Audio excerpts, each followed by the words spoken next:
A lot of news to go through. A lot.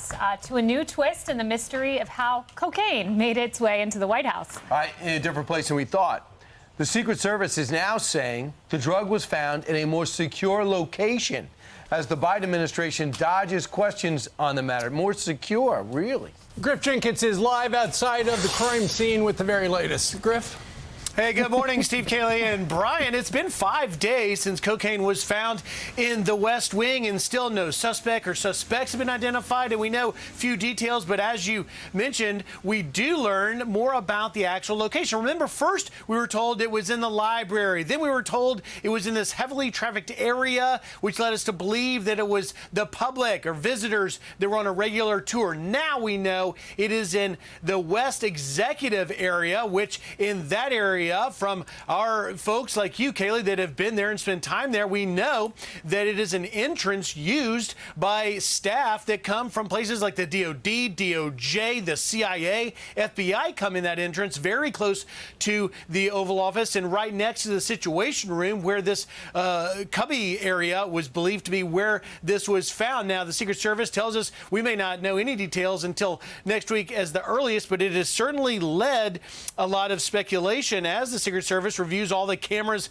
and access logs. Now, among those speculating, former President Donald Trump, who took to Truth Social and had this to say, quote, "Does anybody really believe that the cocaine found in the West Wing of the White House, very close to the Oval Office, is for the use of anyone other than Hunter and Joe Biden? But watch, the fake news media will soon start saying that the amount found was, quote, very small, and if it wasn't cocaine, but rather common ground-up aspirin, and the story will vanish. Meanwhile, the White House not actually knocking directly down accusations like that, saying that they essentially, this is spokesman Andrew Bates on a gaggle, so you'll hear just audio here, invoking the Hatch Act, trying to respond to these accusations. Listen.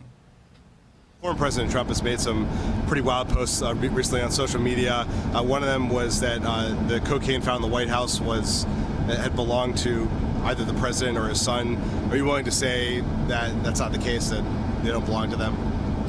I don't have a response to that because we have to be careful about the Hatch Act. Now this, as Senator Tom Cotton released that letter that we've talked about, demanding that whatever the Secret Service finds in their investigation be made public. He wants to know whether anyone's going to be held accountable and prosecuted. And also, he wants to know what new procedures or what procedures exist that were flawed in the securing of the world's most secure building on planet Earth. Guys, there is a press briefing. We hope to maybe get some more answers today, but we'll have to wait and find out. Send it back to you. I doubt you're going to get any answers in that briefing if history is any indicator, Griff. So, Griff, that's a place they're saying you have to be pretty much a credentialed, you have a reason to be there. There's no tourists going through that area. Visitors. Is that safe to say? Yes, that's very fair to say. In fact, Kaylee can even weigh in on this. Even as the press, as a card-carrying press badge person, I don't go over there. This is the executive West Wing entrance, again, where you see the vice presidents, secretaries come and go. And when they first come in, assuming they're there for that immediate, situation room secure briefing, this is the cubbyhole they would put their devices into. So this would not be a place where, Aunt Betty from Omaha would come to see the White House for the first time. Because we were blaming Aunt Betty for a while. Now we can't. Griff, thank you very much. Yeah, so let me illuminate this for folks. So you walk into the West Exec entrance there, and I talked to a number of former colleagues of mine last night to just clarify the layout, get my memory up to par. There's 2 sets of double doors.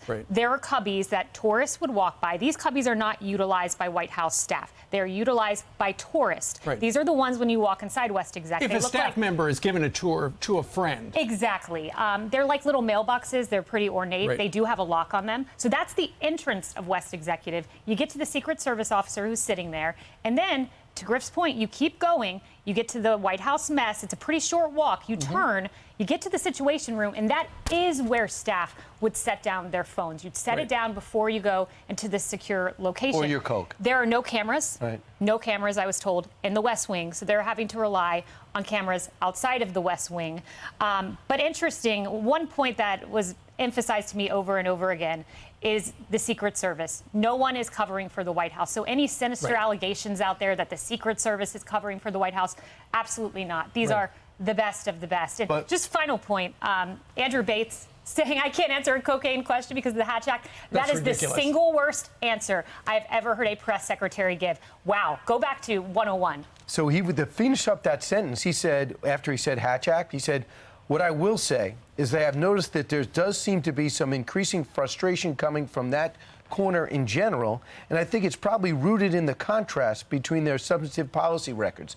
What is he trying to say? That everyone's frustrated with this storyline? Sorry if you're frustrated, but it doesn't usually happen that cocaine's found in the White House when you have a guy there, I could say, using the word probation, who has spent years on camera, in still and in video, on crack, using cocaine. Right. Well, here's the thing. What's very telling, and NBC has some pretty good reporting on this today. They expected the investigation.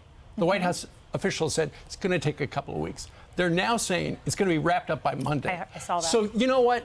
They know exactly who the person is. They've got a really good idea about it. They see people come in and out with the surveillance cameras that are available. They can do the math. They've figured it out. You got to figure, though, there's a real good possibility they're not going to reveal the name. It could be a staff member. It could be a guest of a staff member. It could be a donor. It could be a constituent. It could be a supporter. It would be very embarrassing. They'll probably say, you know what, we've dealt with it. It's a Class 2 misdemeanor in Washington, D.C. No big deal. Wouldn't that be great if someone could find illegal drugs on you and you could say, listen, I'm dealing with it internally? Yeah. There's no way they can go without giving the name. Brian, you watch. What confounds me is the story keeps changing. First it was the library and the executive mansion. Then it moves to the lobby area of the West Wing executive entrance. Then it moves to the Situation Room. All of the sources I spoke with said if it was in the entryway of West Executive, it was very likely a tourist. Only a tourist would use those cubby holes. Right. If it's closer to the Situation Room, whoa, we got to start looking at staff. So Because those people have clearances. Yeah, the entrance Yes. is near where some vehicles like the Vice President's limo or SUV park.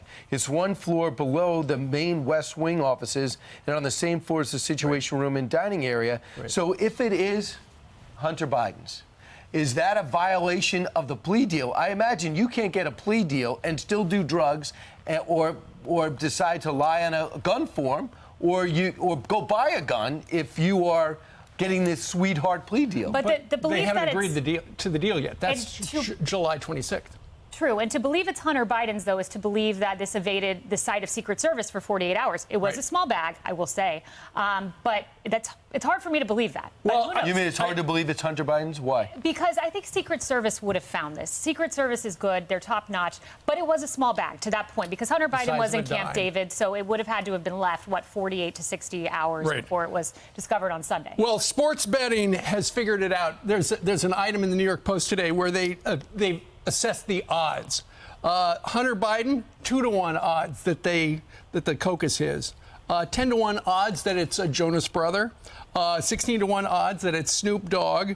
100-1 that it's Jill Biden, and 150-1 that it is Joe Biden. But if it is do you make of that? Hunter's, how do you possibly sign off on that deal? You can't. Well, It'd be impossible. what lends some If he credence to admits your it. point is when Andrew Bates was asked point blank, was this Hunter's? Why don't you just say no?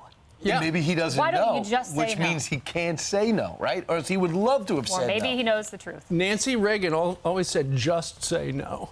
I'm Steve Ducey. I'm Brian Kilmeade. And I'm Ainsley Earhart. And click here to subscribe to the Fox News YouTube page to catch our hottest interviews and most compelling analysis.